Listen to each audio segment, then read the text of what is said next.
Su atención, por favor. Se encuentra usted en el auditorio Adrián Gibert de la Universidad La Salle. Este auditorio cuenta con 6 salidas de emergencia, ubicadas, una en la parte frontal, 3 en el corredor central y 2 más en la parte posterior. En caso de sismo o incendio, se activará el sistema de alarma. Diríjase a la puerta de salida más cercana y siga las indicaciones del personal de vigilancia. Recuerde, no correr, no empujar, ni gritar durante la evacuación del auditorio. Por su atención, gracias. Bueno, muy buenas tardes. La Universidad La Salle, a través del Comité Cívico-Político, les da la más cordial bienvenida al encuentro con la comunidad universitaria del candidato por el Partido Humanista a la jefatura de gobierno de la Ciudad de México, Marco Rascón. Saludamos a quienes siguen esta transmisión en vivo a través de las redes sociales de la universidad. Los invitamos a todos a unirse a la conversación con el hashtag #VotoLasallista. Este ejercicio está enmarcado en el proceso electoral 2018, en el que se renovarán los poderes ejecutivo y legislativo federales, así como los ejecutivo, legislativo, alcaldías y concejales de la Ciudad de México. Como parte de nuestras funciones formativas, fomentamos de manera permanente en los jóvenes y colaboradores una ciudadanía activa. Hemos desarrollado un programa que, mediante elementos de reflexión sobre las necesidades de nuestro país, el análisis de la oferta política y un acercamiento con los candidatos y sus propuestas, les permite ejercer un voto informado, razonable y libre. Para dirigir este encuentro me acompañan en esta sala Carlos Pérez Ares, presidente del Consejo Universitario Estudiantil. Buenas tardes, Carlos, bienvenido. Y Fernanda Sánchez, estudiante de Ciencias de la Comunicación. Fernanda, bienvenida, muy buenas tardes. Buenas tardes. La dinámica de este encuentro para todos los candidatos es la siguiente. Cada candidato tendrá hasta 50 minutos para exponer su visión y proyecto para la Ciudad de México. Posteriormente, entablaremos un diálogo abierto con la comunidad de hasta 25 minutos, en donde los candidatos responderán sus preguntas de forma presencial y por redes sociales. Bien, sin más preámbulo, recibamos al candidato por el Partido Humanista para la jefatura de gobierno de la Ciudad de México, Marco Rascón.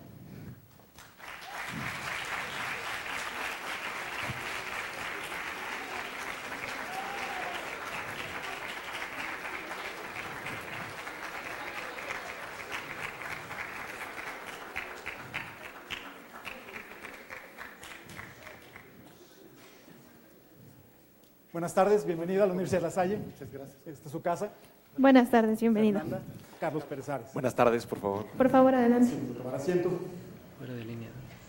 Buenas tardes, bienvenido a La Salle. Gracias por este acercamiento con nuestra comunidad. Antes de ceder la palabra, me gustaría compartir con el auditorio una breve semblanza. Marco Antonio Ignacio Rascón Córdoba es originario de Naco, Sonora, tiene 66 años de edad. Vive en la Ciudad de México hace 42 años, como muchos exiliados que partieron de sus comunidades en busca de oportunidades de trabajo y de educación y cultura. Tiene estudios en la licenciatura de Antropología e Historia y en Economía por la UNAM, no es titulado. Fue activista y representante estudiantil de 1967 a 1971 y sobreviviente de la Guerra Sucia de 1968 a 1980. Se graduó en la calle, los barrios y los mercados. Es humanista contemporáneo, autodidacta, periodista, novelista, conferencista y transmisor de experiencias, cocinero, pequeño empresario y por siempre polemista. Marco Rascón tiene una amplia trayectoria como activista y gestor social de apoyo a las luchas de ciudades legítimas. Contra la representación política contribuyó y participó en la formación en el Frente Nacional contra la Represión y apoyó organizaciones integradas por familiares de desaparecidos en 1977. Encabezó la fundación de diversas organizaciones populares y de inquilinos en el centro de la Ciudad de México, como la Coordinación Inquilinaria. Tras el terremoto ocurrido en la Ciudad de México el 19 de septiembre de 1985, participó en las tareas de reconstrucción y participó en la fundación de la Coordinación Única Damnificados. En 1987 fundó la Asamblea de Barrios y creó el personaje ícono Superbarrio, símbolo de la lucha urbana legítima para defender y proteger los derechos ciudadanos en materia de vivienda, a través de la autogestión, adquisición de créditos y reconstrucción. Se incorporó al Frente Democrático Nacional con Cuauhtémoc Cárdenas y sumó su responsabilidad a la candidatura a la presidencia de la República en 1988. Participó como miembro fundador del PRD, del cual formó parte en su primera dirección, en 1989. Creó también la Convención de Anáhuac para el Estado 32 y la reforma política del entonces Distrito Federal. En su lucha por la democratización de la capital del país, fundó la Convención Nacional Municipalista por el Municipio Libre y coorganizó el plebiscito ciudadano por el Estado 32 en 1993. Su actitud visionaria le permitió formar las primeras transmisiones libres de Televerdad y de Radio Pirata, Radio Vampiro y Radio Interferencia. En el servicio público fue diputado federal por el PRD, asesor del entonces jefe de gobierno, Cuauhtémoc Cárdenas, y precandidato a la jefatura de gobierno. En 2003 participó en la Convención por la Refundación del PRD, a cuyo partido renunció en noviembre de 2014. Como candidato independiente se registró a la Asamblea Constituyente de la Ciudad de México y buscó ser jefe de gobierno, en ambos casos sin poder cumplir con las formalidades del proceso de inscripción. Actualmente es candidato a jefe de gobierno por el Partido Humanista. Gracias. Bienvenido. Candidato, nuevamente bienvenido a la Universidad La Salle. Le cedemos la palabra. Donde usted guste, se quiere aquí con el micrófono de puño o en el podio, como se siente usted más a gusto. Y bueno, recordamos, por motivos de organización, tenemos hasta 50 minutos para su exposición y después sesión de preguntas. Tanto.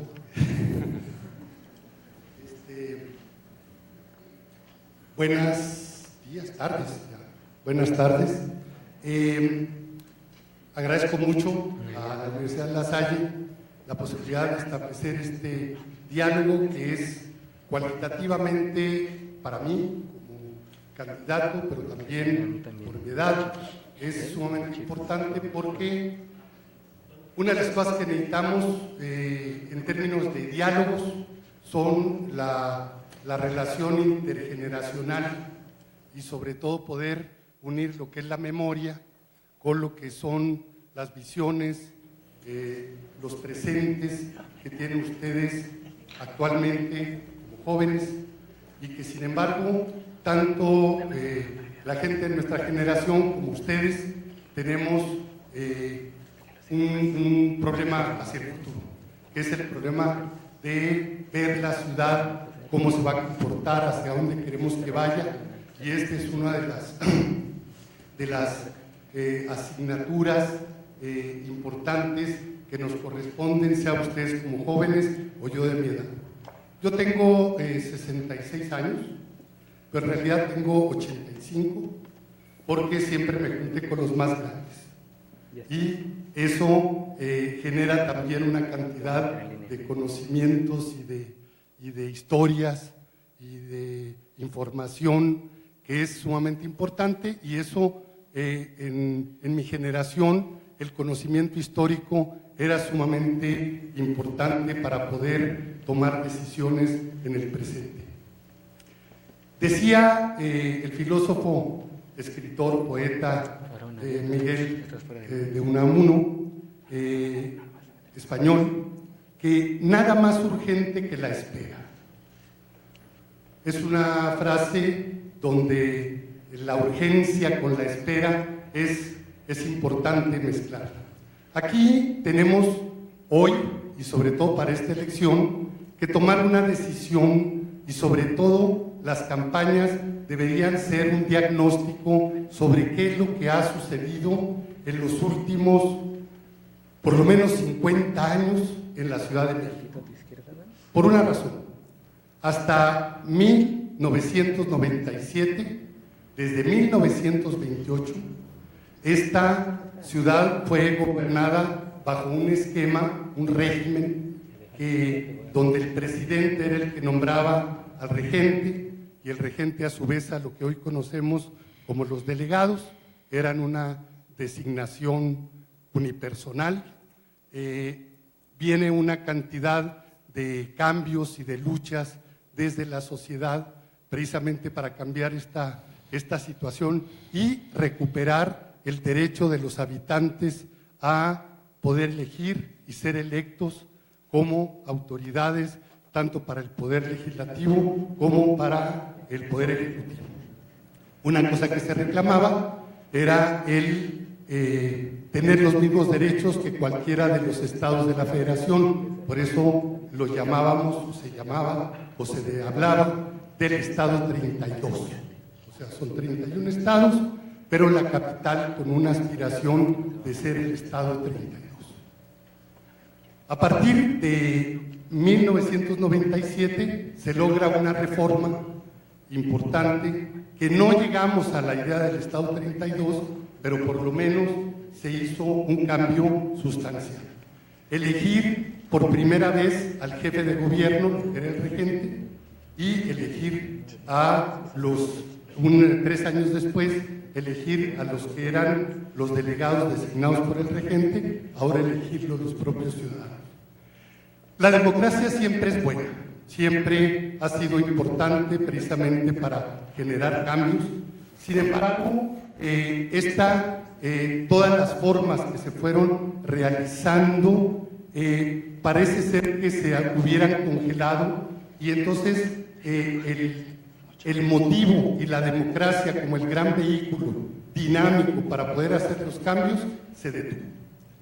Y esto generó también un proceso pues, de decadencia, de deterioro de las relaciones, que nos hace pensar que muchos de los problemas que hoy tenemos parten o nacen de una ruptura profunda entre la sociedad y las formas de gobierno.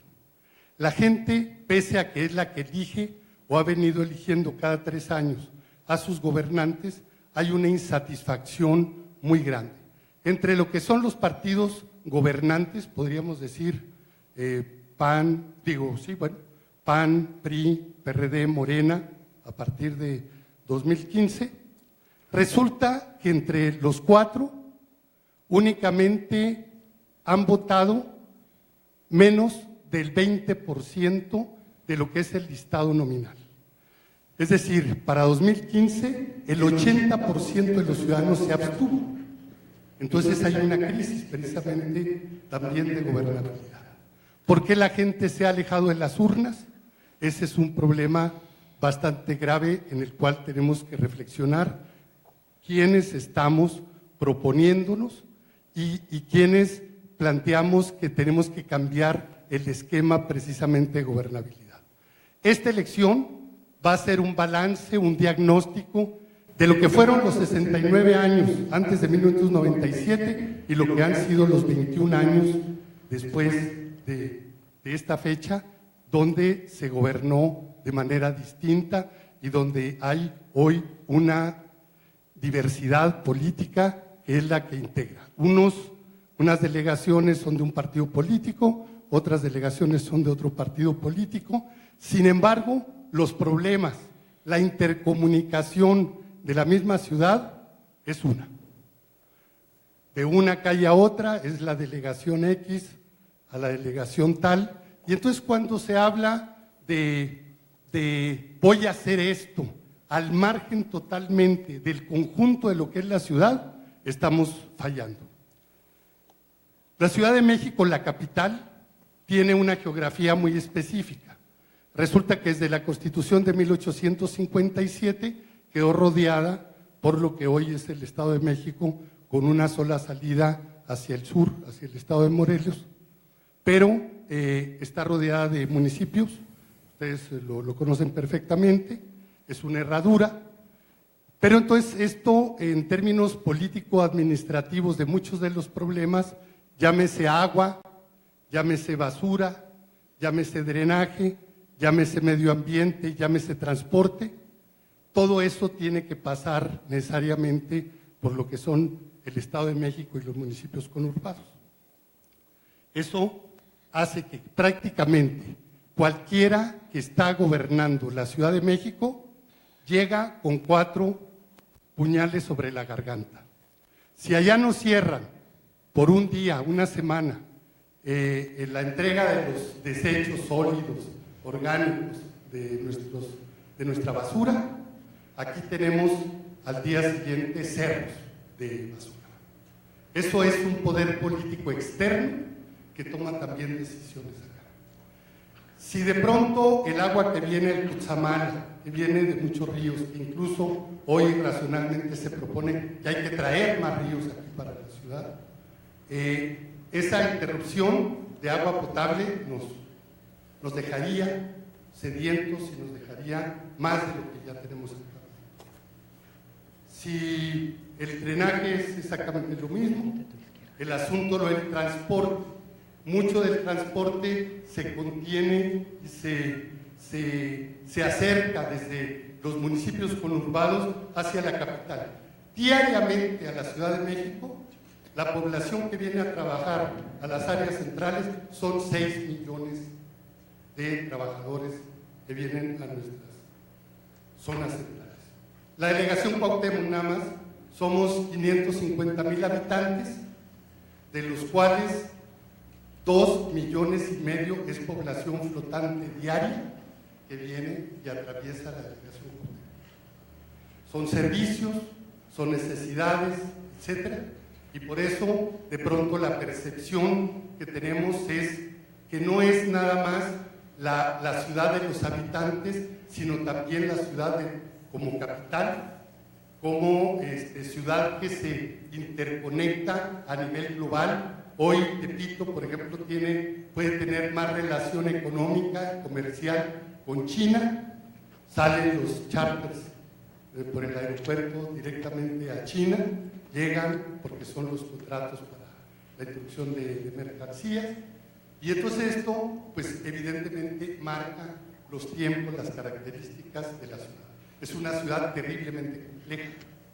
Somos artificialmente divididos por una política administrativa donde de una calle a otra ya es otro sistema, es otra policía, es otro sistema de justicia. La calidad de los servicios, yo creo que, no sé, los que vivan en el Estado de México, los que cruzan, pueden percibir claramente la calidad entre pasar de un municipio conurbado a la capital.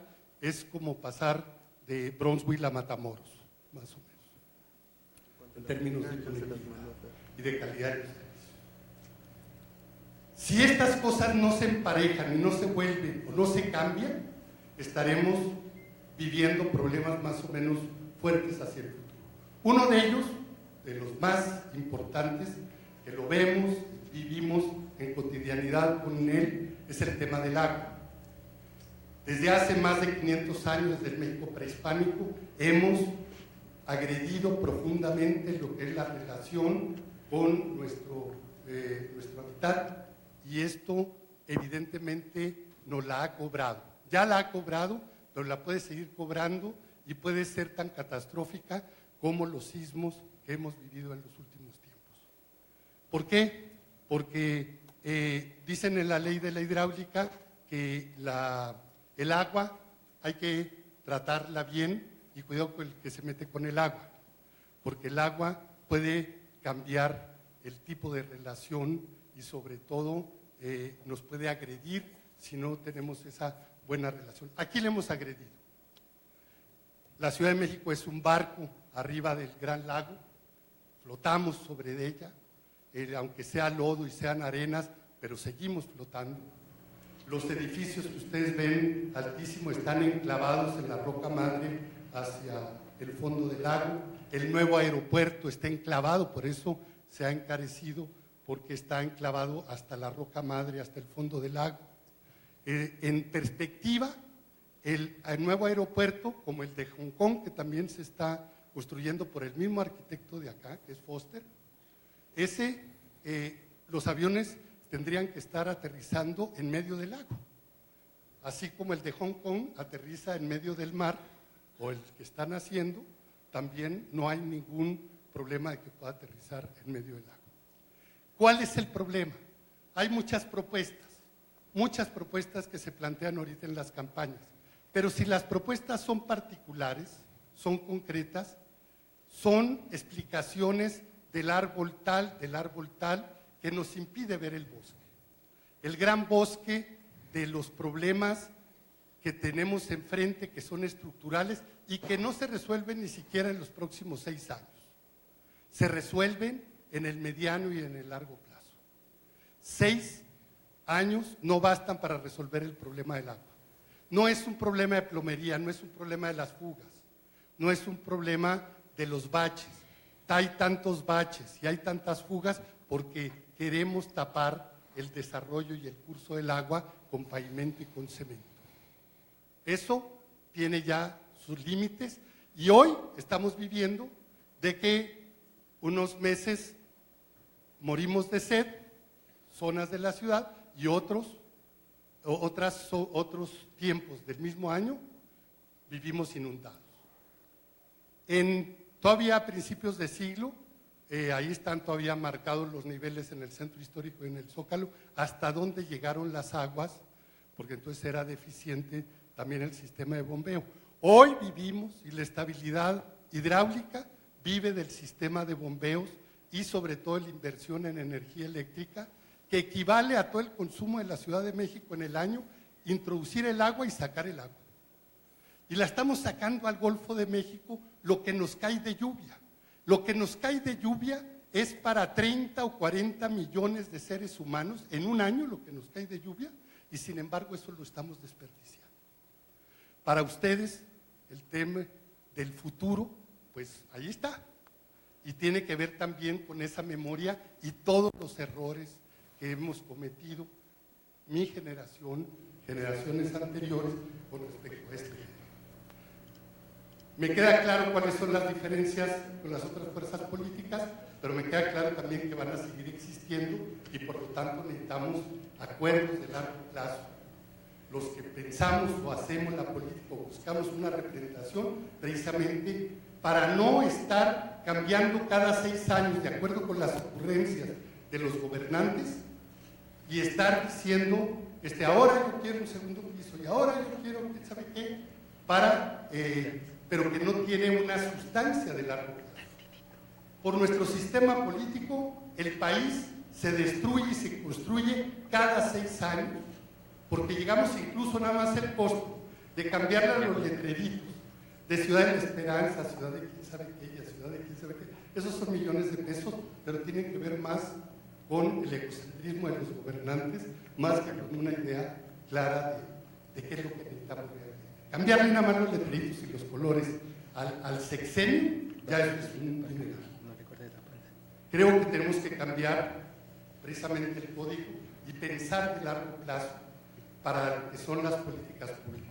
Y lo diría en el caso del agua, y lo diríamos en el caso de la movilidad, y lo diríamos en el caso de la seguridad, y lo diríamos en el desarrollo urbano. ¿Cómo vamos a crecer?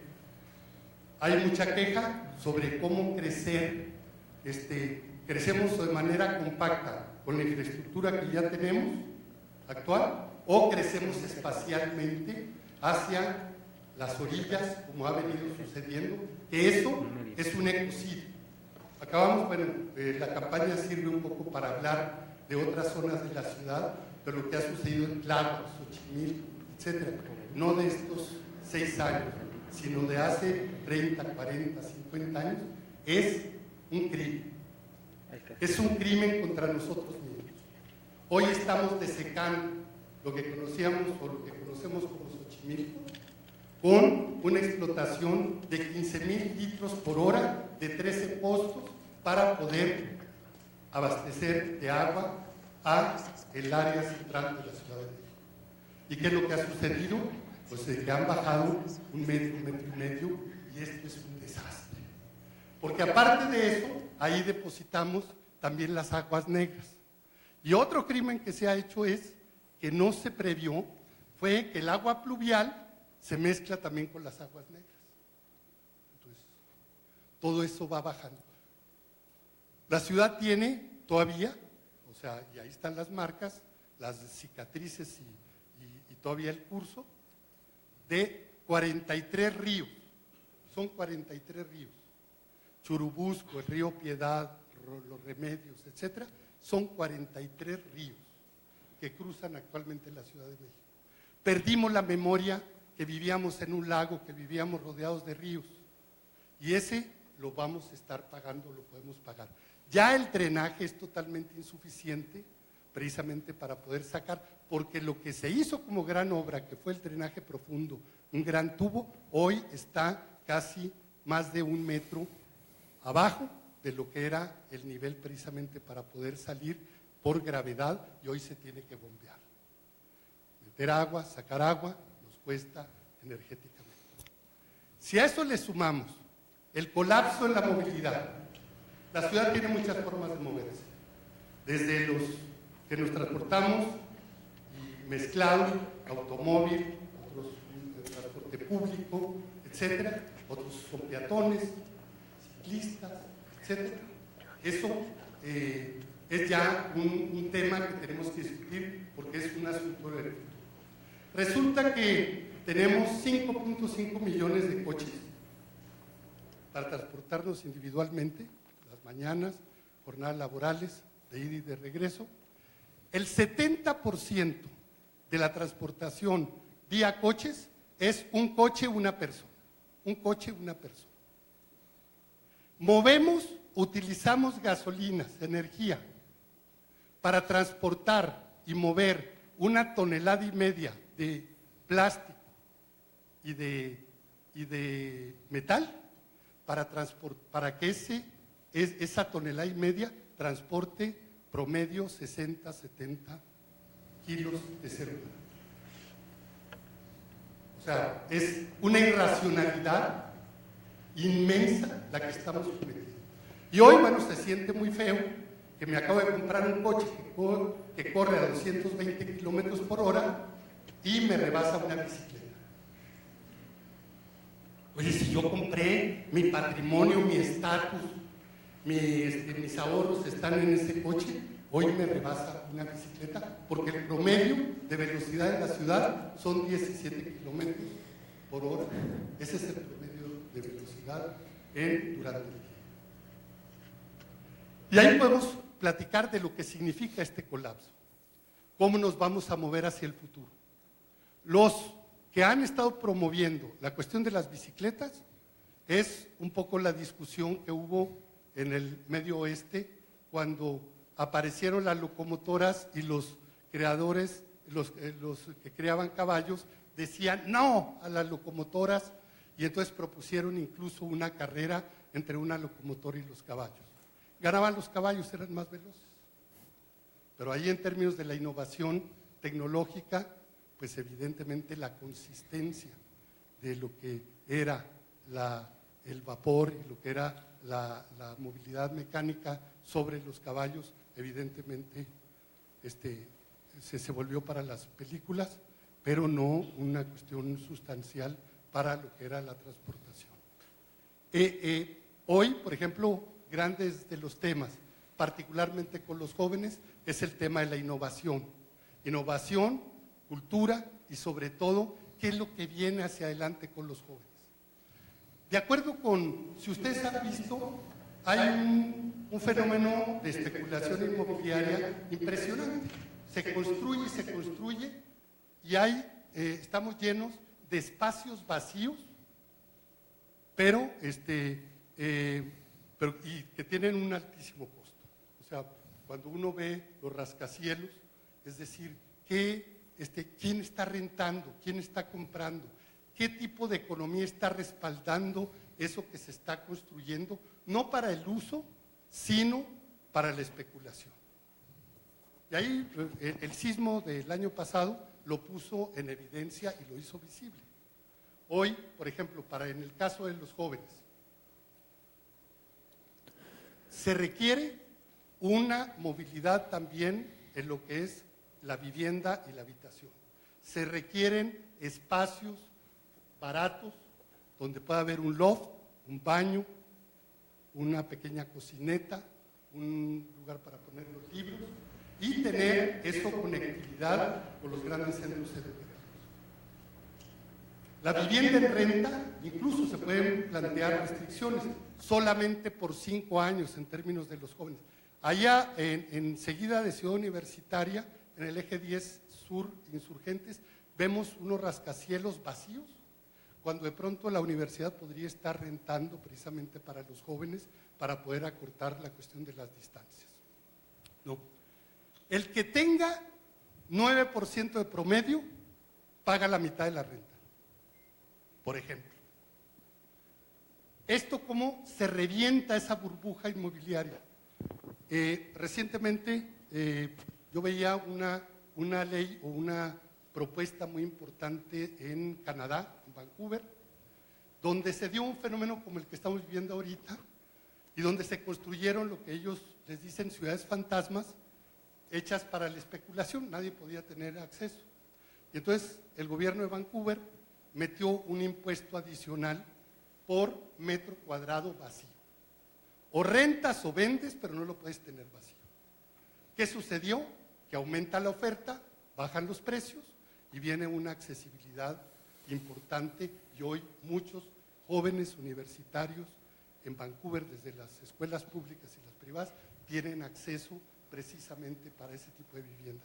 Y que son viviendas, o sea, pues para poder estudiar, pero para cortar también distancias y sobre todo, a uno en mi generación, una de las vocaciones que teníamos era independizarnos. A los 17 años ya queríamos salir corriendo de la casa. Hoy, uno de los fenómenos es de que se puede tener prácticamente 30, 35, tengo sobrinos, etcétera, que no hay manera que los saquen de la casa. ¿No? Ya, vete, ¿no? Entonces, ese ha sido un fenómeno, una parte de un derecho importante de la juventud y de los jóvenes es precisamente poder hacer vida propia y sobre todo esta vía de la sustentabilidad. Tiene que ver con el tema de las empresas y sobre todo las incubadoras precisamente para poder desarrollar el pensamiento científico. Desde la primaria no tenemos el desarrollo del pensamiento cultural y científico. Nuestras patentes, nuestro desarrollo en patentes es terriblemente eficiente si lo pensamos a través de los países europeos, de Oriente, en Estados Unidos. Nosotros hablamos, no sé, 4.000 patentes al año, cuando aquellos andan en 300.000 patentes. Y obviamente los países ricos viven de las patentes y los países pobres de comprar las patentes. Aquí, por ejemplo, no sé si ustedes recuerden, estaban más jóvenes o pequeños, vino lo del H1N1, la epidemia, que todos vivimos, se paró prácticamente en la ciudad. Pese a todo el desarrollo de nuestros investigadores en cuestiones bacteriológicas, tuvo que venir los científicos de Canadá y de la UNAM a decirnos cuál era el detonante que había desarrollado el virus del H1N1 y obviamente toda la tecnología de las vacunas, etcétera, las tuvimos que pagar. Si no desarrollamos y pensamos en ese tipo de cuestiones con su generación, estamos fritos. Los de mi generación que ya vamos de salida, pero también ustedes y los que vienen detrás de ustedes. Se tiene que desarrollar precisamente esta vocación innovadora para poder pensar y sobre todo hacerlo aplicable a una cantidad de políticas públicas, en el transporte público, en lo que son la cuestión de la energía, el tema del agua, en muchos de los temas sustanciales que nos afectan, es justamente la clave está en la innovación tecnológica. Pero hay un problema grave. La innovación tecnológica también ha generado desempleo, y sobre todo de los menos calificados, de los empleos menos calificados. Hoy todos lo vemos o hemos visto ese tránsito entre un estacionamiento que antes pues era pagar, estaba un cajero, etcétera. Hoy ya está todo mecanizado. Todas esas personas, ¿dónde están? ¿Por qué las hicimos invisibles de un lado para otro? ¿A dónde se fueron? ¿A dónde? Es decir, tapamos un hoyo y generamos otro, pero no decimos dónde está el siguiente, o sea, esa dinámica.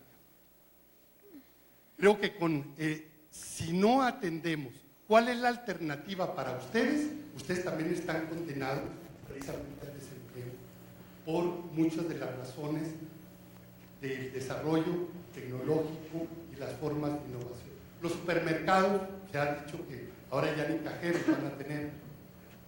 O sea, entra uno, pone el celular, se graba la tarjeta, va uno con todos los códigos de barras de todas las mercancías, pasa uno y se acabó. Esas cosas ya están. Que si los coches que se mueven solos, que si, etcétera, etcétera, eso ya está. Y sin embargo, nosotros, ¿qué tanto lo estamos preparando? Pero no solamente como país, como ciudad. Aquí como ciudad, ¿cómo nos estamos preparando para eso? Se necesitan políticas públicas, se necesita pensar, se necesita hacer y establecer esta memoria alianza entre la memoria de una generación como la nuestra, que tenemos muchas cosas que decir, sobre todo en muchos de los errores que hemos cometido, y lo que son las generaciones como ustedes, que creo que van a, se dice mucho en todos los discursos, ustedes son el futuro de México, pero a la hora que pensamos las políticas públicas, ahí sí no hacemos. Yo creo que para el tema de la juventud, así como se habla de la perspectiva de género para las cosas de la igualdad entre mujeres y hombres, también tenemos que hablar de la perspectiva de juventud.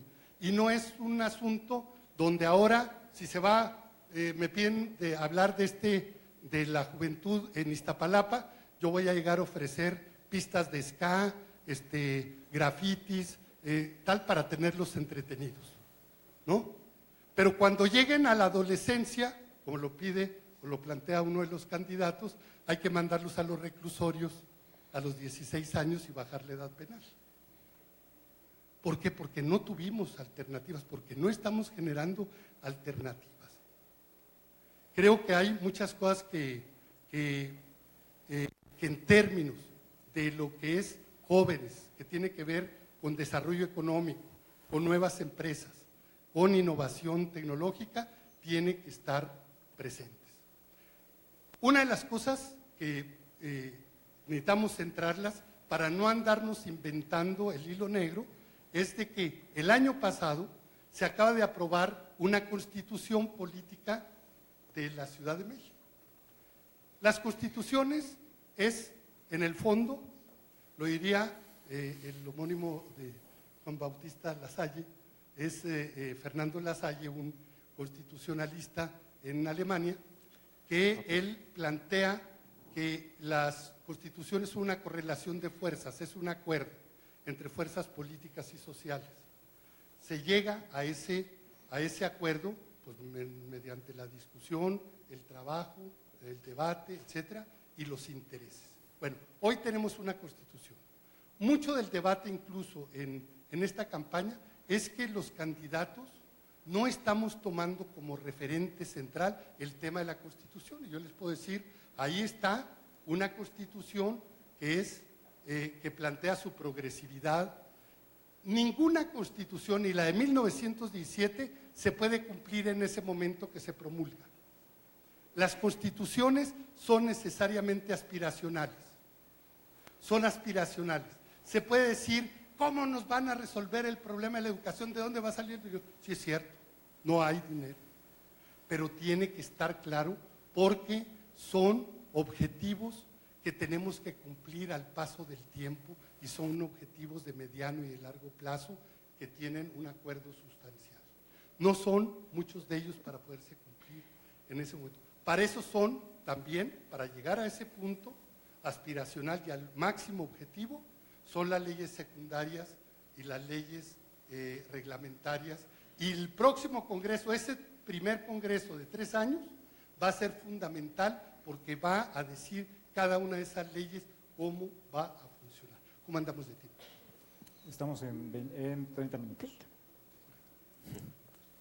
Bueno, el tema de la Constitución es un punto que tenemos que reconocer. Leyéndolo, yo les planteo, con mi intervención, pero también con la intervención de todos los candidatos, que de acuerdo con las propuestas, chequen su propuesta con lo que dice la Constitución.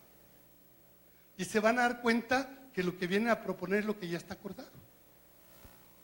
O sea, no estamos diciendo nada nuevo y yo podríamos decir claramente y no ocupar ni siquiera los 40 minutos, sino decirles, vamos, y sobre todo se tiene que hacer un compromiso de que se va a gobernar con la Constitución, la nueva Constitución que tenemos actualmente. Unas gustan, otras no gustan, porque no es tampoco del 100% del consenso.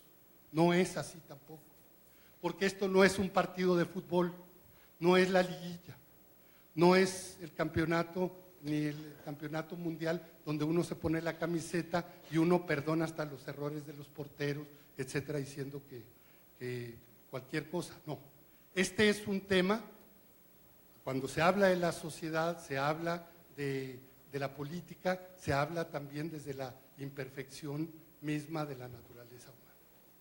Y en ese sentido es muy importante que reclamemos que lo que ya está acordado se pueda aplicar y se pueda confirmar el compromiso de respetarla y hacerla respetar. En medio de todo eso, desarrollo económico. Hay muchas cosas que podemos hacer, pero por ejemplo, en torno a la innovación tecnológica y al empleo, necesariamente tenemos que pensar en lo que sería la reducción de la jornada laboral de 8 a 6 horas, por ejemplo. La otra es, vivimos una ciudad que es, pues, nada más tenemos 16, 17 horas de actividad económica, social, de convivencia, transportación. La noche es larguísima y tenemos que hacer una política precisamente de ciudad nocturna.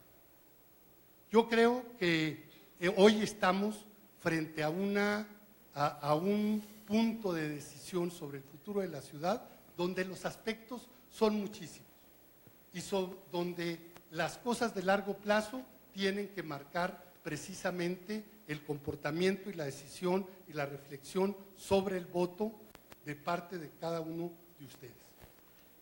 Cuando nosotros nos hemos propuesto por el Partido Humanista, consideramos que hay que regresar, no a beneficiar nada más las estructuras y las máquinas, sino no perder de vista exactamente y justamente a los seres humanos y a los habitantes con todo lo que son sus derechos y sus necesidades.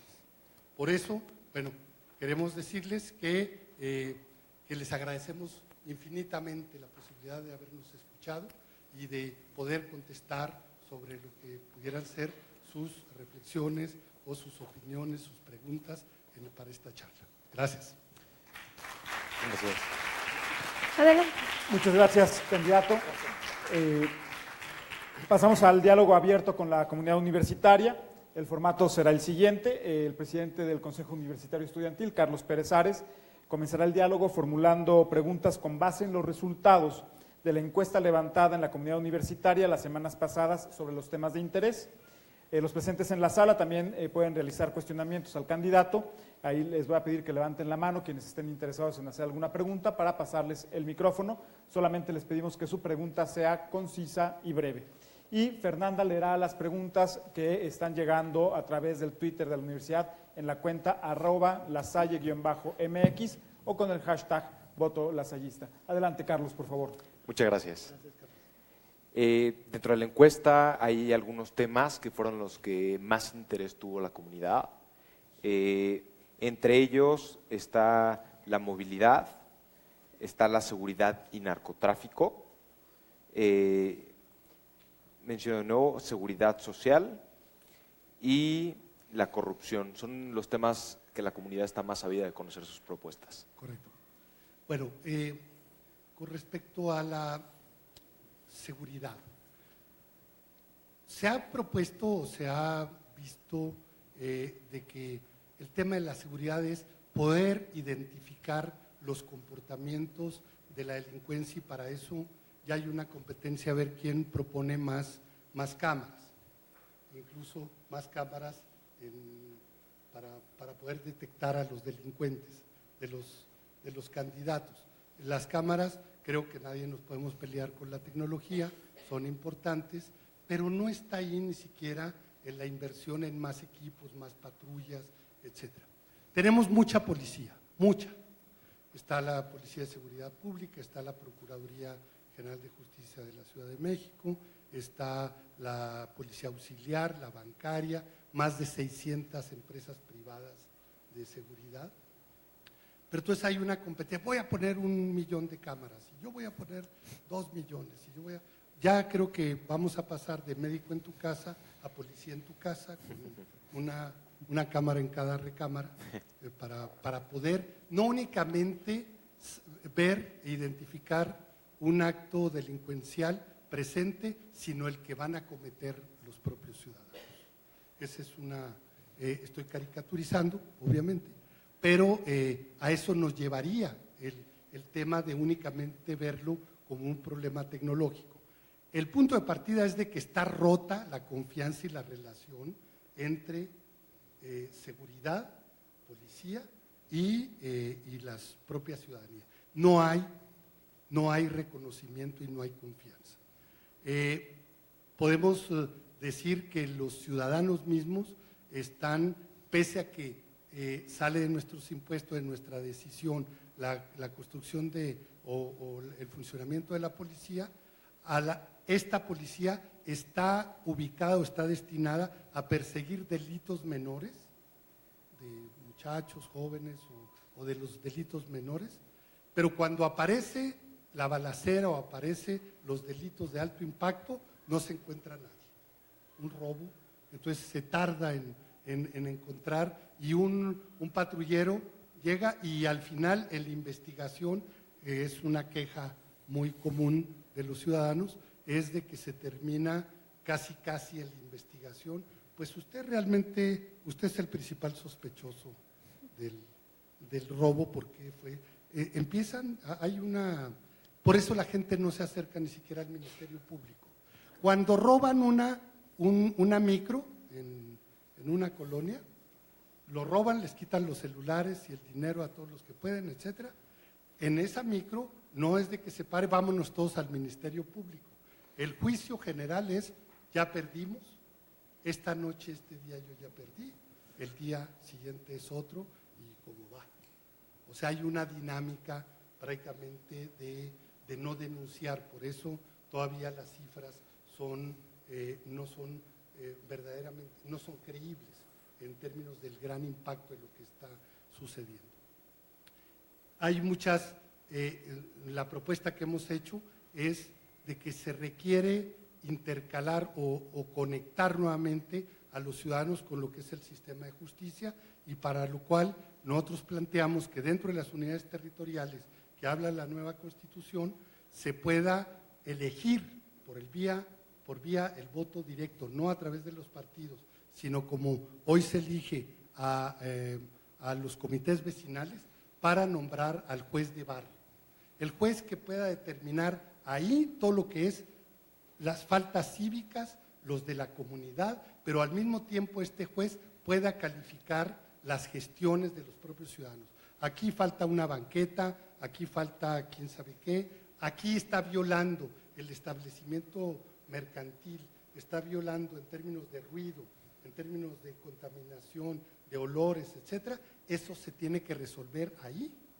No es de que toman a un joven porque estaba fumándose un cigarro de marihuana y se lo llevan hasta la agencia del Ministerio Público, y en ese trayecto, pues ya prácticamente a los que le están llamando es a los papás, o ponen un dinero o si no el muchacho se va al reclusorio.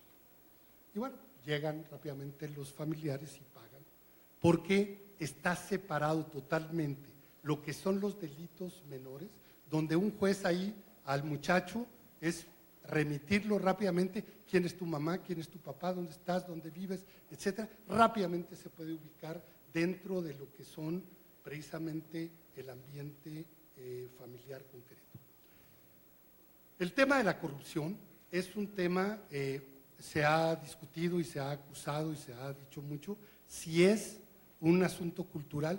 Yo creo que no, es más bien un tema sistémico, o sea, es de una manera de cómo se generan y se operan las leyes y cuál es el nivel de discrecionalidad de los propios funcionarios para aplicar lo que está bajo su administración, incluso la legalidad misma.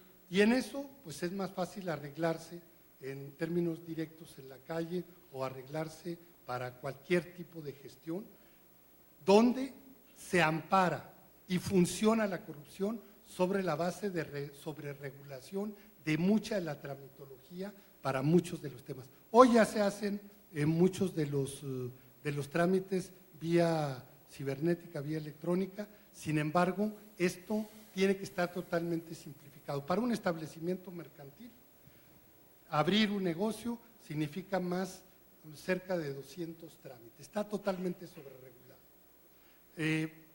Esto evidentemente es lo que genera también un ambiente de corrupción. Tenemos un problema, ahí sí, yo digo que muy de fondo. Yo preguntaría, ¿cuánto nos cuesta la desconfianza a los mexicanos? Resulta que partimos del hecho y el principio que si a cualquier ciudadano se le entrega una urna o un presupuesto, una urna electoral, seguro se la va a robar.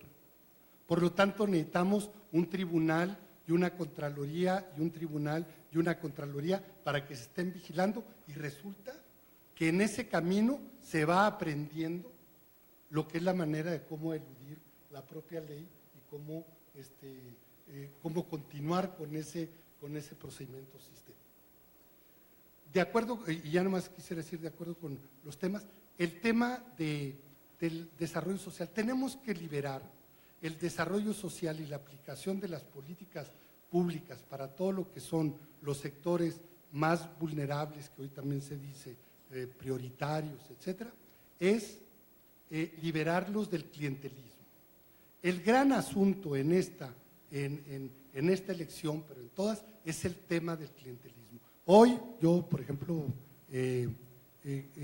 veo con asombro que parte de la campaña es andar repartiendo el presupuesto del futuro, pues prácticamente sin ni que sea mío, pero al mismo tiempo es un reparto del presupuesto futuro. Ya hay una tarjeta que se plantea, que se otorga, pero está vacía, pero entonces ganando yo, ahí te va a llegar tu dinero respectivo. Eso me parece que va contra la dignidad, va contra el desarrollo político, va contra la democracia, va contra todo, porque finalmente de las políticas públicas que no hemos trabajado por una ciudad de iguales, por una ciudad mucho más equitativa y una sociedad equitativa, hoy la explotación de la pobreza y de las necesidades para poder obtener cierto tipo de apoyo electoral me parece fatal, y no solamente que se esté haciendo, sino que también en los hechos se esté diciendo que esa política o esas posiciones van a continuar en el futuro. Me parece fatal. ¿Le parece si vamos con el auditorio, sí, claro que sí, con la audiencia que está aquí en la auditoría de Gibert? Si hay una pregunta, aquí hay dos preguntas.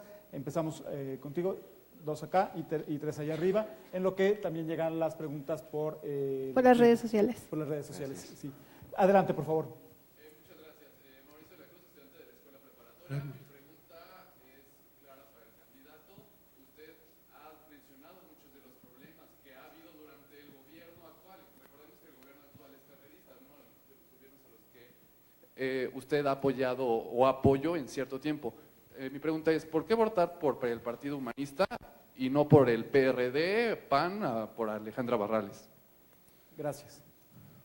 Efectivamente, yo soy parte, y precisamente por eso me he propuesto, yo fui parte y soy corresponsable en todo lo que me pueda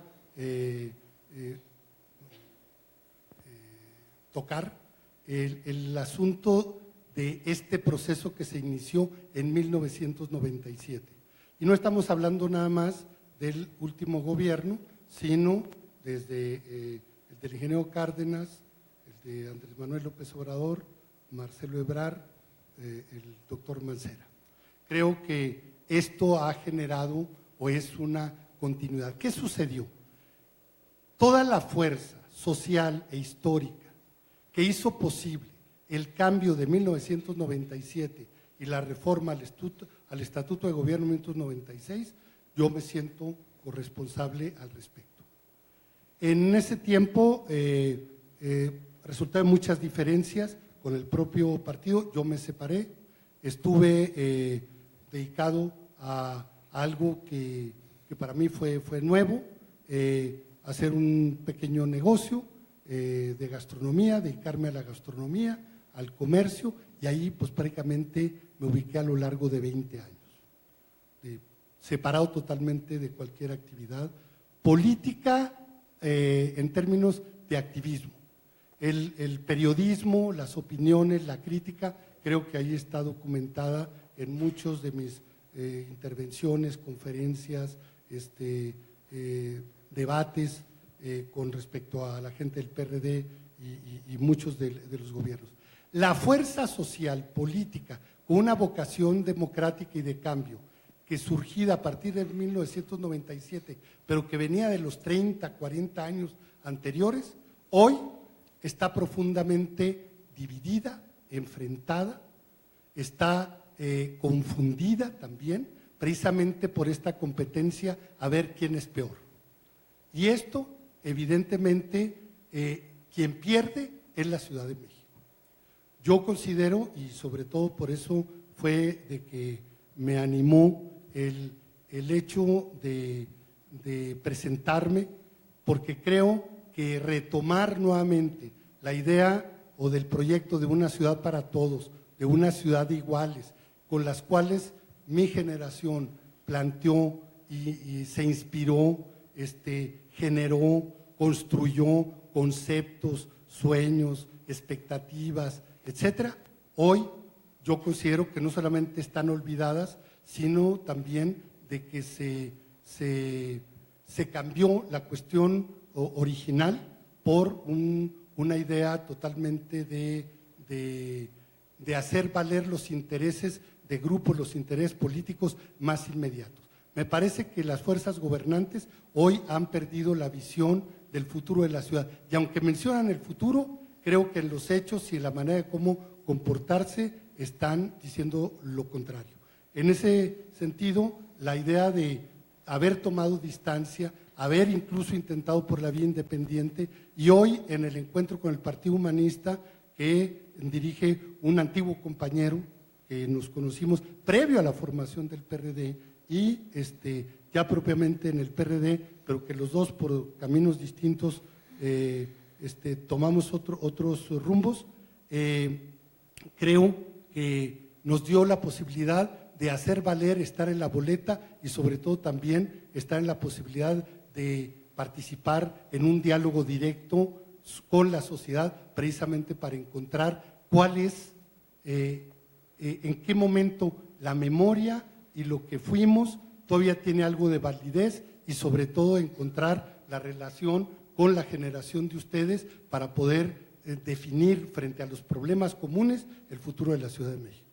Gracias, candidato. ¿Hay alguna pregunta por redes sociales? Sí, de hecho ya nos empezaron a llegar más y le preguntan vía el Facebook Live. Adolfo de la Riva dice, ¿cómo debemos replanificar el desarrollo de la ciudad tomando en cuenta que todos los temas están relacionados en el proyecto de urbanización?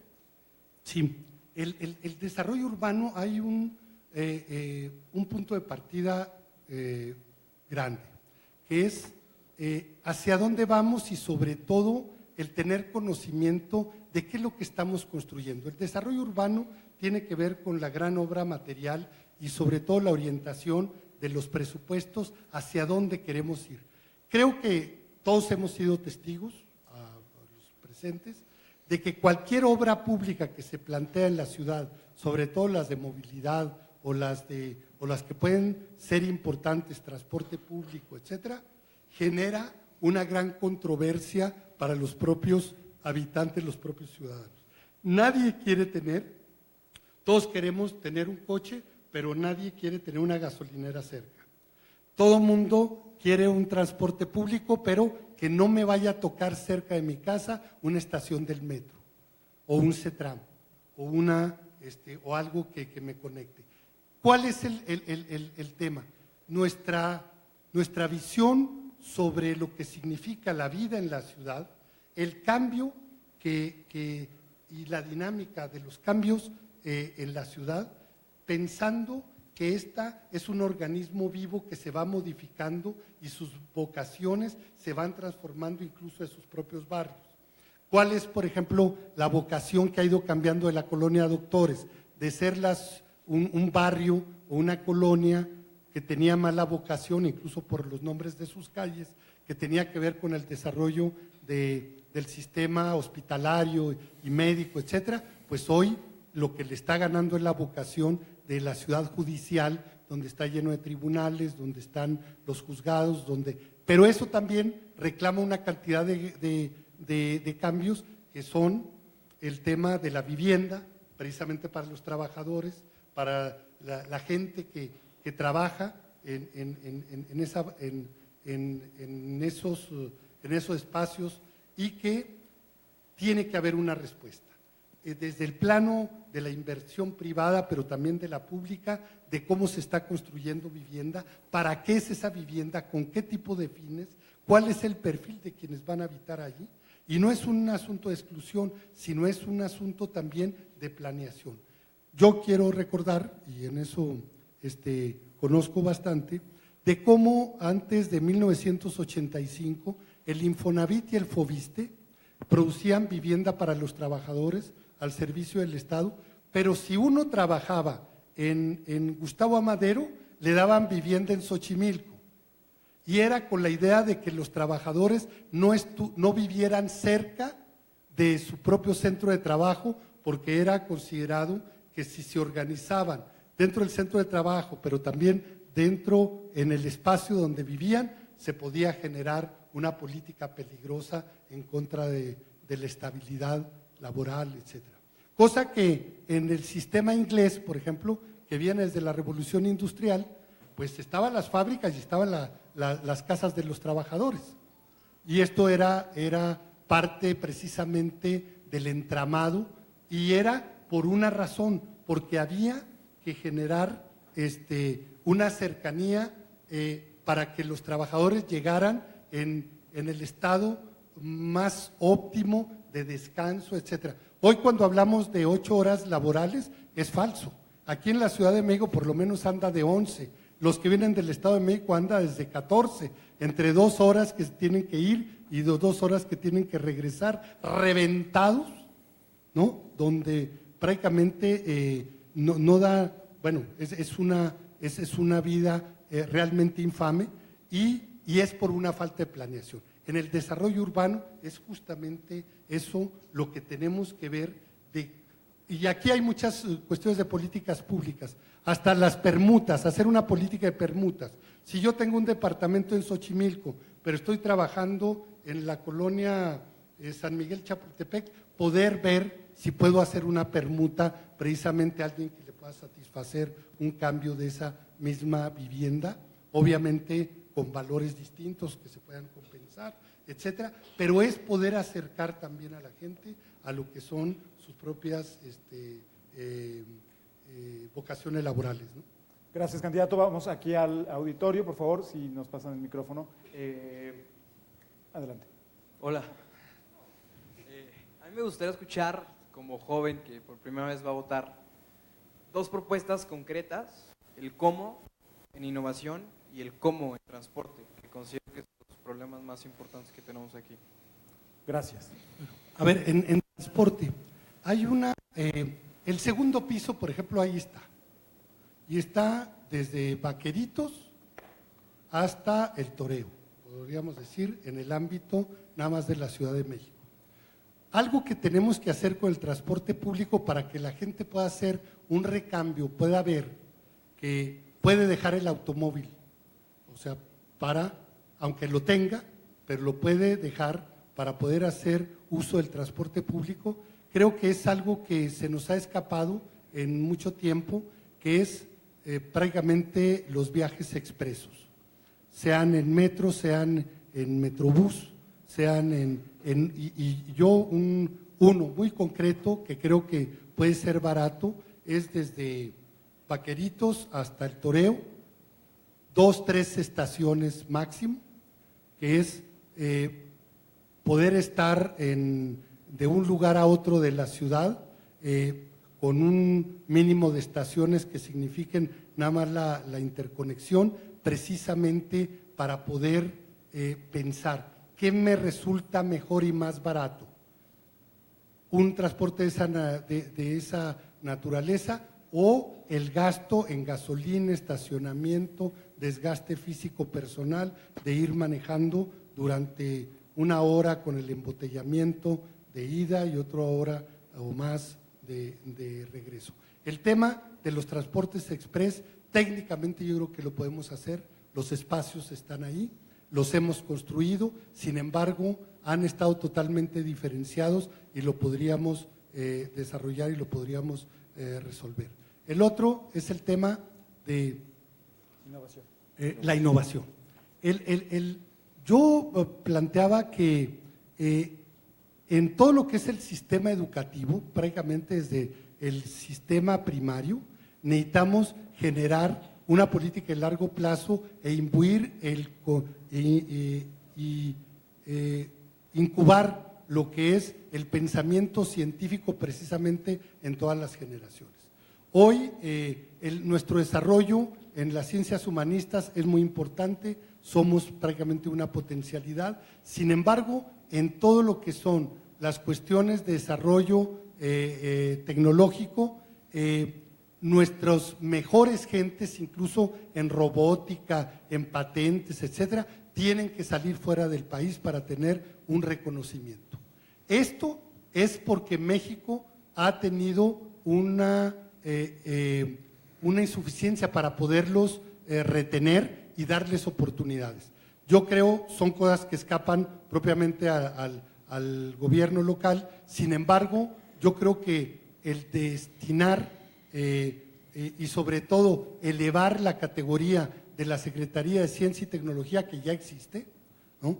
Tiene que generar también los recursos precisamente para poder, ya sea vía el crédito para incubar nuevas empresas.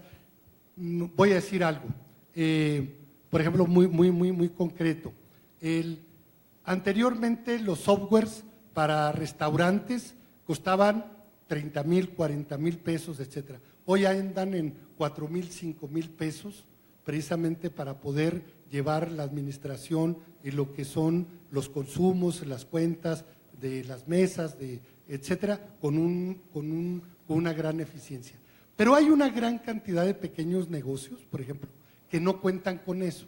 Desarrollar, por ejemplo, todo lo que es la tecnología para poder modernizar los pequeños negocios, incluso los estanquillos en los barrios, que ahí hay una ventaja muy grande de las tiendas de conveniencia, Oxxos, etcétera, o sea, con respecto a los pequeños negocios familiares, pero que también han generado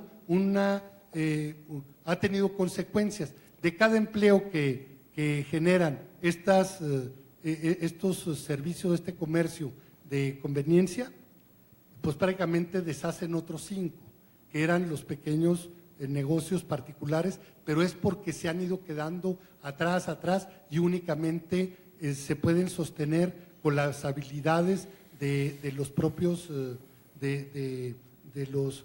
propios familiares. Hay una gran cantidad de cosas que tendrían que ser opciones y alternativas. Una tragedia muy grande es que, por ejemplo, todos los productores comuneros, ejidatarios de toda la zona lacustre, Xochimilco, Tláhuac, etcétera, los hijos ya prácticamente no quieren saber nada de la propia agricultura y sobre todo de la tradición laboral.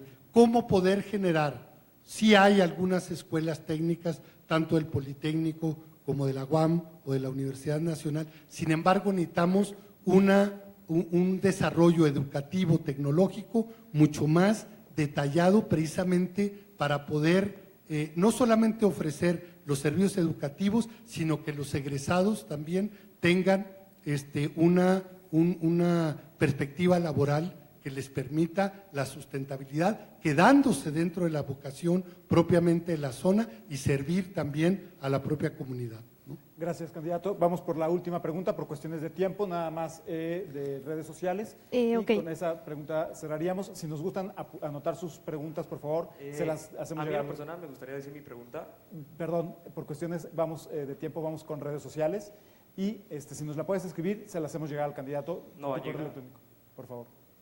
Adelante, Fernando. @Harkinish dice, ¿cuál sería el principal papel de las universidades en su gobierno? Creo que una de las cuestiones es el tema de la calidad. Se han desarrollado incluso en este tiempo el tema de la calidad de las universidades como la UACM o como la cuestión de las preparatorias. Sin embargo, hay todo un diagnóstico, no es mío, sino tanto en el mundo académico, que el tema de la calidad ha estado en deuda, o sea, aún con respecto a las necesidades propiamente de la ciudad.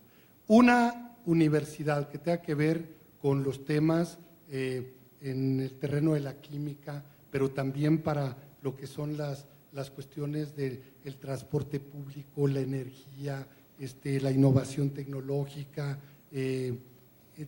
Creo que eso no se ha desarrollado suficientemente y ha sido más una línea ocupacional, pero más cercana a un sistema becario, pero que tampoco garantiza o está quebrado con lo que sería el futuro laboral.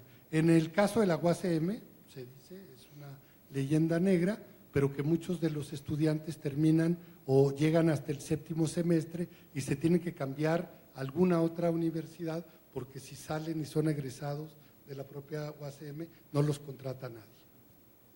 Entonces, es por toda la cosa lo de los conflictos, por el asunto de que los niveles de preparación y esta idea, por ejemplo, de que no hay rigor y no hay disciplina y no hay limitantes para poder ver todo el desarrollo pedagógico, educativo, propiamente de cada uno, es uno de los grandes problemas. La crítica, ahí está en términos presupuestales, en el sentido de que en los años que lleva la UACM, por ejemplo, por decir algo, no ha correspondido o es totalmente contradictorio lo que se ha invertido en términos de recursos públicos y el número de egresados propiamente que existen actualmente dentro de la propia universidad. Si a eso le vemos, que no sabemos cómo les ha ido a esos egresados dentro del mercado laboral, no tenemos datos al respecto, pero también se puede pensar de que no está resuelto. Y yo creo, insistiría, que no basta que sea laica y que sea gratuita, sino que la educación a la que tenemos que abocarnos y los presupuestos tienen que ir dirigidos también es a garantizar un sistema educativo de calidad y esto, aunque nos haga crecer un tanto menos, en cierto sentido, pero también estaríamos generando el prestigio necesario con los valores educativos, técnicos, culturales de los centros educativos para hacerlos centros de prestigio de la ciudad y para todos los habitantes. Muchas gracias. Bien, agradecemos a Marco Rascón su presencia esta tarde aquí en nuestra universidad y sobre todo su disposición e interés para entablar un diálogo con nuestra comunidad universitaria. A nombre de la comunidad universitaria, Jorge Ángel Infanzón Segura, expresidente de la Comisión Electoral y expresidente del Consejo Universitario Estudiantil, le hace entrega de un reconocimiento. Muchísimas gracias. Jorge Ángel, por favor. Sí. Muchísimas